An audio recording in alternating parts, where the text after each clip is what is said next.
Ubaye ikaze kuri Talk Sport ubuzima, abantu umugoroba mwiza ndetse na weekend nziza. Ni ikipe y'igihugu Amavubi yo kugarukaho ndetse na shampiyona zose zo hanze. Nkutse kora subscribe, share, like na comment. Katangire rero n'inkuru yacu rero. Perezida Kagame yasuye Amavubi agenera ishimwe ry'uko yitwaye neza muri CHAN 2020. Rero kuri iki cyumweru tariki ya 7 Gashyantare 2020, Perezida wa Repubulika Paul Kagame yasuye ikipe y'igihugu Amavubi kuri La Palisse Hotel i Nyamata, ashimira uburyo yitwaye muri shampiyona y'Afurika ihuza abakinnyi bakina imbere mu bihugu byabo CHAN 2020 ndetse iri kubera muri Cameroon. Ikipe y'igihugu yasezereye nyuma yo gutsindwa na Guinea igitego kimwe muri ¼ cya CHAN 2020. Rero yagarutse mu Rwanda kuwa gatatu mu ijoro. Nyuma rero yo kubona ibisubizo by'ibipimo bya COVID-19 bigaragaza ko bose baje ari bazima, abakinnyi n'abandi bajyanye bose basabwe kuguma i Nyamata kugira ngo bazane guhura n'umukuru w'igihugu. Ati twari twavuganye na Minisitiri wa Siporo, tuvugana na Leta, turavugana ngo reka abakinnyi ikipe yacu, abatoza n'abandi babafasha mu bintu bitandukanye by'ingenzi byangombwa byaba ngombwa nabyo. Hari ibyo numvise FIFA igenera amakipe bidasobanutse cyane, ariko ubu biragenda bijya mu buryo. Nari nasabye ko natwe nka Leta twashaka icyo tuzabagenera kirenze kuri icyo Minisitiri arabibagezaho, no mu mikoro make yacu nk'igihugu ntabwo tubura bike dushobora gushimira abantu.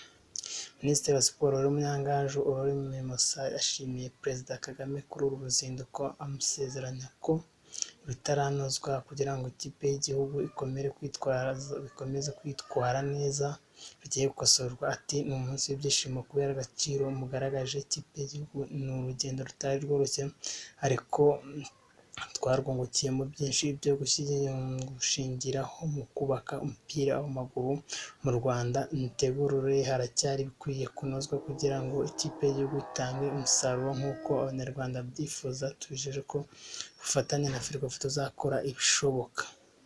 Ati rero imbogamizi twahuye nazo harimo abakinnyi bari bamaze igihe badakina kubera COVID-19, indi ni ukudakina imikino ya gicuti ngo twitegure neza. Tukaba rero twifuza ko mu gihe kiri imbere byashyirwamo imbaraga cyane muri iki gihe imikino ya shampiyona itaratangira kugira ngo twitegure amarushanwa ari imbere. Tubasezeranyije kuzakomeza gukorera hamwe tugamije guteza imbere igihugu cyacu. Ikipe y'igihugu Amavubi yatangiye rero kwitegura CHAN 2020 kuwa 23 Ukuboza 2020 nyuma y'iminsi 10 hahagaritswe shampiyona y'icyiciro cya mbere kubera ubwandu bwa COVID-19. Ati rero ntitwabonye uko dukina kubera imikino yahagaze mu bihe bya COVID-19, ariko mwadufashije kwitegura neza iyi CHAN twagiyemo. Ndagira ngo mbizeze ko tuzakomeza gukora cyane, nitwongera gusubirayo tuzarenga aho twageze ndetse n'andi marushanwa tuzajyamo tuzitwara neza. Nyuma ko u Rwanda rusezerewe muri CHAN 2020 rukazakurikiza imikino ibiri isoza yo mu itsinda F ryo gushaka itike y'igikombe cya Afurika 2021 ruzahuramo na Cameroon ndetse na Cape Verde muri Werurwe kabisa.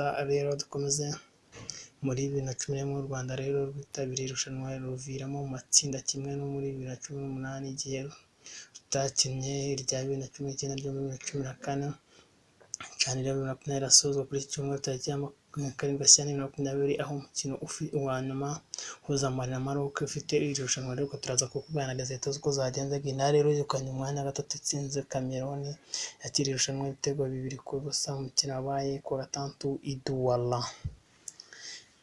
Perezida Kagame yavuze ko ari ishimwe rero yageneye ikipe y'igihugu bitewe n'uko yitwaye neza muri Cameroon bigendanye n'uburyo yagiyemo kabisa. Rero uyu rero ni Perezida w'u Rwanda na Minisitiri wa Siporo. Rero Amavubi yasezeye muri kimwe cya kane cya CHAN 2020 nyuma yo gutsindwa na Guinea igitego 1-0. Kaduhindure ingingo ariko nabwo turacyari ku Amavubi. Kuraguza no kuroga ni amajwi na Perezida Kagame aganiriza abakinnyi b'Amavubi. Perezida Kagame yasabye abakinnyi b'ikipe y'igihugu Amavubi kudata umwanya wabo bijandika mu ikoreshwa ry'amarozi kuko ntacyo bifasha mu gutsinda umukino w'umukuru w'igihugu. Yabigarutse mu kiganiro yagiranye n'Amavubi kuri iki cyumweru kuri La Palisse Hotel i Nyamata, ayashimira uko yitwaye muri CHAN 2020. Perezida Kagame yavuze ko imyumvire yo gukoresha amarozi ari ubujiji bugayitse kandi budafite icyo bumaze. Atanga urugero rw'abajyaga bafata amafaranga agenewe gutegura ikipe bakayajyana mu miyoborere rero itari myiza. Premier League, Tottenham batsinze 2-0 West Bromwich Albion, Wolves inganya na Leicester 0-0, Liverpool na Man City batsinze igitego kimwe kwa gatandatu n'imwe. Sheffield United na Chelsea ziraza gukina saa 3:15 kabisa, ariko match ya Liverpool itakugura kuza kurangira mu kanya iracyarimo. Real Betis na Barcelona saa 4, Real Sociedad yatsinze 4-1 Cádiz, Atletico inganya na 1-1 na Valencia, de Osasuna yatsinze 1-0 Eibar ku munota wa 18 bagezeho.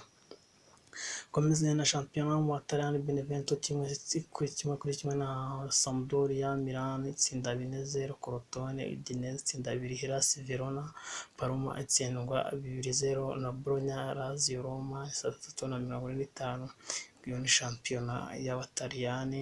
Tujya muri shampiyona y'Abadage, Hoffenheim Eintracht Frankfurt yatsinze 3-1 Arminia Bielefeld na Werder Bremen saa 1, mu gihe Ligue A Marseille na PSG saa 4, Derby Stade Brugge Girondins Bordeaux 2-1, Montpellier yatsinze 4-2 Dijon, izitsinda 3-0 Angers, Nîmes itsindwa na Monaco 3-1, Saint-Etienne itsinda 1-0 na Metz, Nantes na Lille ku munota wa 90, ibitego 2-0. Ifuriza weekend nziza naho mu kanya muri CHAN finale kubwira uko rezita zirangiye, bifuriza ibihe byiza, mukomeze mukore subscribe, ndabakunda. Naho mu kanya kuri rezita za CHAN ndabakunda, mukomeze gukora subscribe na share. Ciao, naho mu kanya.